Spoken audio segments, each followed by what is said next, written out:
amigo leitor. Vamos então ao sexto vídeo da série de vídeos bônus do livro Desgovernança Corporativa. Nesse vídeo nós vamos falar sobre o tema Formas de Composição Extrajudicial. Esse vídeo ele abre a parte 3 do meu livro, onde eu falo de formas de proteção patrimonial e planejamento sucessório através da governança corporativa. Eu já faço um esclarecimento pela introdução desse capítulo, porque eu não digo e não me refiro e não abordo no meu livro questões relacionadas à blindagem patrimonial. O nosso trabalho, o nosso conceito é proteção patrimonial, porque isso é diferente do que permeia a intenção de uma blindagem patrimonial. E blindagem patrimonial, por sua essência, não tem nada a ver com as orientações e práticas da governança corporativa. Proteger um patrimônio é uma coisa. Blindar um patrimônio que, na maioria das vezes, se não em todas elas, subentende-se uma ocultação de patrimônio, não é algo que a governança corporativa saiba e oriente a ser feito, ok? Então vamos lá. Formas de composição extrajudicial. O que vem a ser isso? O direito existe para regular as relações humanas. Muitas vezes as partes não conseguem, fora de um ambiente judicial, dar solução a um conflito e precisam lançar mão do judiciário. Ocorre que isso causa uma série de inconvenientes, de desgastes e até de rupturas. E muitas vezes uma das partes não sai satisfeita com a decisão. Eu, por exemplo, eu não atuo no contencioso, que é onde se materializam as demandas jurídicas, né? Onde existem os processos. A minha atuação é exclusivamente consultiva, no ambiente extrajudicial. E embora eu faça o meu trabalho nesse ambiente fora dos ambientes jurídicos, eu sempre digo, mais vale um mau acordo do que uma boa demanda. E dentro desse universo de promover soluções extrajudiciais, existem técnicas que a gente pode fazer uso delas e metodologias. Basicamente são 4 situações. Existe a negociação, a conciliação, a mediação e a arbitragem. Existem algumas características que são peculiares a uma ou outra. Basicamente, a mais forte delas. Em algumas delas, você tem uma ação de um terceiro que vai intervir pelas partes interessadas e vai proferir uma decisão. Isso serve para o ambiente jurídico, né? Mas não é o que nós estamos falando, como também serve para o juízo arbitral, que são as câmaras de arbitragem ou o juiz arbitral. Nesse formato, um terceiro vai intervir, analisar a sua situação e vai proferir uma decisão, a qual aquelas partes terão que se submeter. No caso de negociação, conciliação e mediação, as partes têm mais condição de decidir elas próprias aquilo que vai ser favorável, com algumas peculiaridades. Por exemplo, o que se pode levar para esses ambientes de negociação ou composição são apenas os chamados direitos indisponíveis. O que é isso? São direitos geralmente relacionados a aspectos e questões materiais. Existe um rol de bens e direitos que são chamados juridicamente de indisponíveis. O que quer dizer? Você não tem liberdade de transigir sobre eles, de dispor deles livremente. É o que a gente chama de direito à vida, à liberdade, à honra, bens de menores, órgãos do seu corpo. Isso, sobre esses itens, sobre esses bens, sobre esses direitos, você não tem, mesmo sendo maior e capaz, você não tem condição jurídica, poder decisório sobre eles. Já as questões materiais, um carro, uma casa, um direito de participação societária, são chamados bens disponíveis. Sobre esses cabem transação, negociação, renúncia. Então, esses são os bens que podem ser tratados. como o nosso aspecto aqui é todo voltado para as questões relacionadas à gestão e de empresas familiares, vamos tratar disso, por exemplo, na questão que diz respeito à cessão de cotas, relações relacionadas à divisão de bens, porque isso pode ser negociado nesses ambientes. Então vamos falar do preliminar deles, a negociação. Esse é o mais básico. Esse é quase que chega a ser um conceito, não é nenhuma prática. O que é a negociação? Duas pessoas, duas partes ou três que têm um interesse comum, que precisam de uma decisão, essas partes sentam, negociam, eventualmente uma cede um pouco, a outra também, alguém abre mão, alguém aceita ganhar ou perder, e ali faz-se um consenso, tem-se uma decisão. É um recurso para tratar coisas bem preliminares, coisas de menor complexidade. Então isso, inclusive, não requer presença de qualquer elemento estranho àqueles interesses para que ajude na solução. É algo que pressupõe que a parte consegue resolver entre eles. Se estamos então num estágio que não tem como resolver, não tem diálogo, as partes não conseguem conversar, o que a gente faz? Aí temos a conciliação e a mediação, ainda dando às partes a oportunidade de decidir. Qual que é a diferença assim, muito tênue entre uma e outra? Na conciliação existe a figura de um conciliador. Pode ser num ambiente forense, que, por exemplo, as ações trabalhistas existe um momento de conciliação, as ações cíveis, né, em sua grande maioria, há um momento também em que o juiz chama aquelas partes para que proponham alguma forma de composição, evitando que aquela decisão tenha que ser emitida ao final pelo próprio julgador. Então, nesse caso, há um encontro entre as partes e um terceiro elemento, não necessariamente o juiz. Por exemplo, se estamos falando de juizados especiais, há uma figura de um conciliador que senta ali com aquelas partes e ele ouve a história de um, ouve a história de outro, tenta entender o contexto e ele sugere algumas soluções que podem pacificar aquela questão.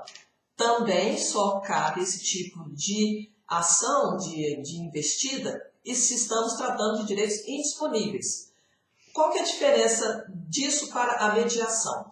A mediação também, as partes se reúnem, há a presença do mediador. A diferença do mediador para o conciliador é que a mediação ela acontece fora do ambiente judiciário.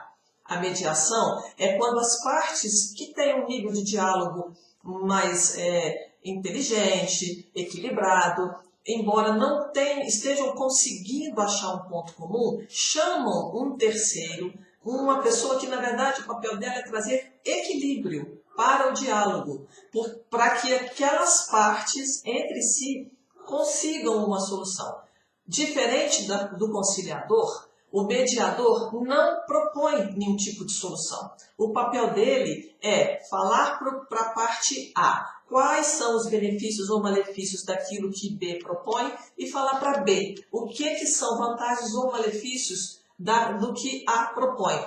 Ele realmente só equilibra a discussão. Parte-se do princípio que quem está ali sentado fazendo essa composição tem discernimento, tem conhecimento de causa, tem técnica suficiente e que há um interesse maior de se preservar o diálogo.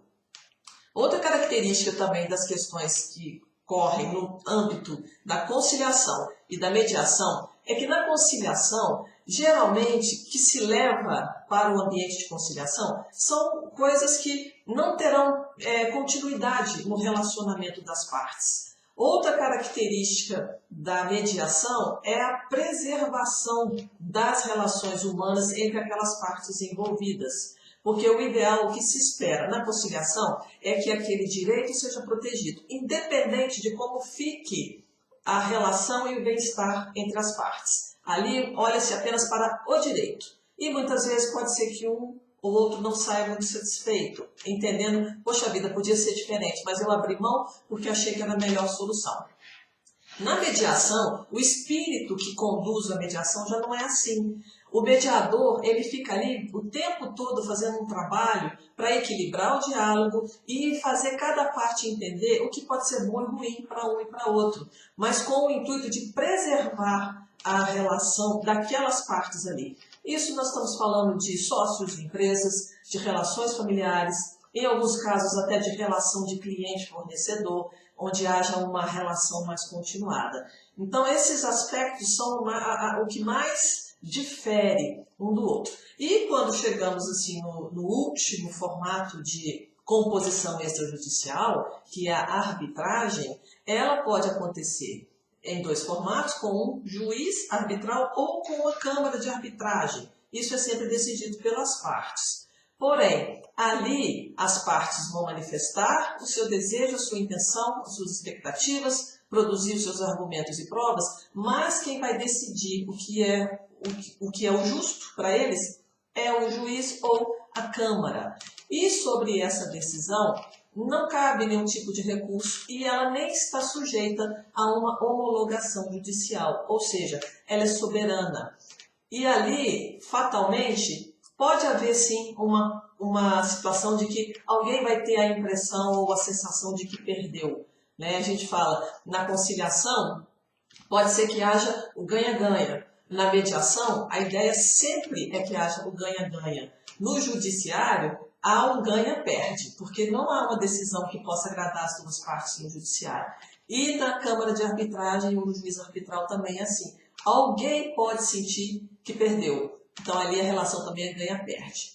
Nesse cenário, quando se fala de discussões relacionadas a questões societárias, é muito mais, digamos, célere e talvez até mais apropriado, na medida do possível, que se tente levar as soluções para o ambiente da mediação. Porque se os sócios estão juntos, eles tiveram uma vida comum, eles tiveram ali sucessos e insucessos que eles passaram juntos. Não há por que quebrar também a relação de convivência social. E a mediação permite isso, porque um dos pontos que o mediador busca sempre trazer é a necessidade da harmonia, do equilíbrio, da compreensão do que está se passando ali, para que as pessoas não sintam que estão perdendo ou simplesmente ganhando. Ali é o que se busca, como o nome diz, é a mediação, é um caminho do meio, é um ponto comum que vá atender às aflições daquelas partes, mas que elas no final entendam, foi melhor assim, eu não sinto que perdi. Então, basicamente, essas aqui são as distinções, né, e as características de um processo ou outro de mediação. É importante no processo de mediação que ele seja feito realmente por uma pessoa que tenha essa condução, essa condição de negociar, de pacificar e de preferência, né, claro, é a técnica da mediação. Ele não pode ali ser um agente parcial, ele tem que ser absolutamente imparcial, mas sempre entendendo as posições de cada parte, né?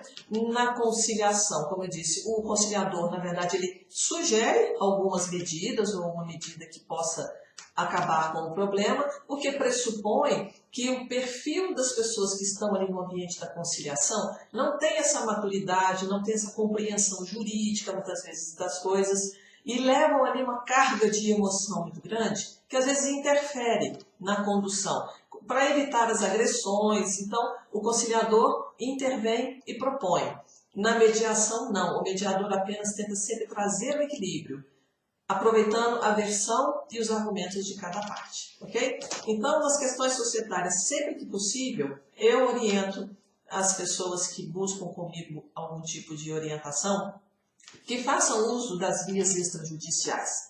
É mais econômico, com certeza, é mais rápido, a pessoa tem total condição ali de fazer valer os seus argumentos, as suas impressões, e não fica, ao final, sujeito a uma decisão que pode, talvez, ser muito ruim ou desagradável de conviver. É claro que esse formato ele é mais possível no âmbito da mediação. Existem escritórios e profissionais especializados nesse tipo de acompanhamento, e fora isso seria o juízo arbitral, que mesmo sendo uma decisão que vai ser tomada por um terceiro, na minha opinião, em muitos casos, ainda é melhor do que se busque alguma solução das questões societárias junto ao ambiente judiciário. Pelas características, pela falta, às vezes, de um conhecimento mais técnico, de rotina empresarial. Então, eu sempre recomendo. E com a vantagem que o juiz você não escolhe. Bom, suponhamos que tem uma vara que vai receber um processo judicial, aí, que tem 3 varas cíveis numa comarca.